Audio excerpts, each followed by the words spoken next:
Exode 16, 31 à 33. La maison d'Israël donna à cette nourriture le nom de la manne. Elle ressemblait à des graines de coriandre, elle était blanche et elle avait le goût d'un gâteau de miel.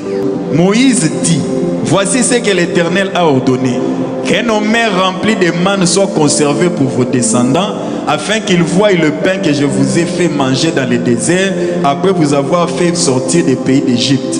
Moïse dit à Aaron, prends un vase, mets la manne plein d'omer et dépose-les devant l'Éternel, afin qu'ils soient conservés pour vos descendants. Ça va. Moïse.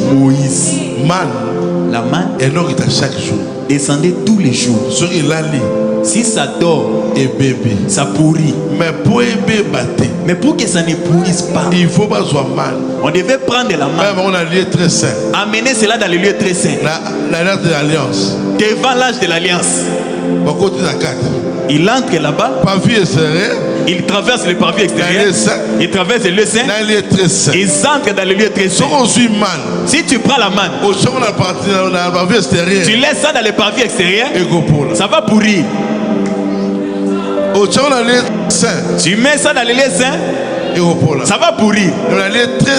Mais dans le lieu très saint, à l'intérieur de l'intérieur, la manne ne pourrit jamais.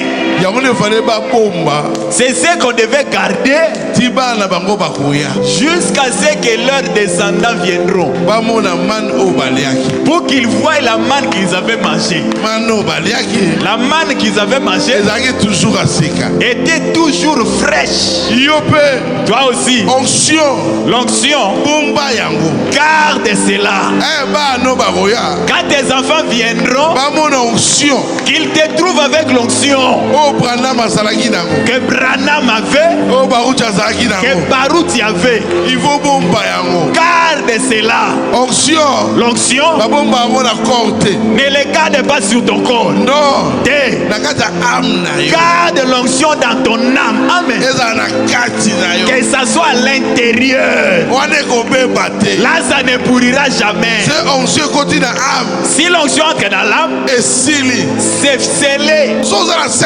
Si tu as le Saint-Esprit dans l'âme, c'est fini. Cher prédicateur, n'est-ce pas? Frère Branham, une femme est venue le voir. Elle était malade. Elle lui a dit, tu n'es pas malade. Tu as une chose dont tu dois te repentir. Tu as gardé ça dans ton âme. C'est pour cela tu es devenu malade. Alléluia. Amen. Il n'avait pas encore de descendants. Mais Dieu pensait déjà à leurs descendants. Eux qui viendront, ils auront la même chose que vous. Ils auront votre héritage. Il a pensé pour toi. C'est pourquoi il t'a envoyé un bon message pour te préparer du baptême du Saint-Esprit. Du baptême du Saint-Esprit.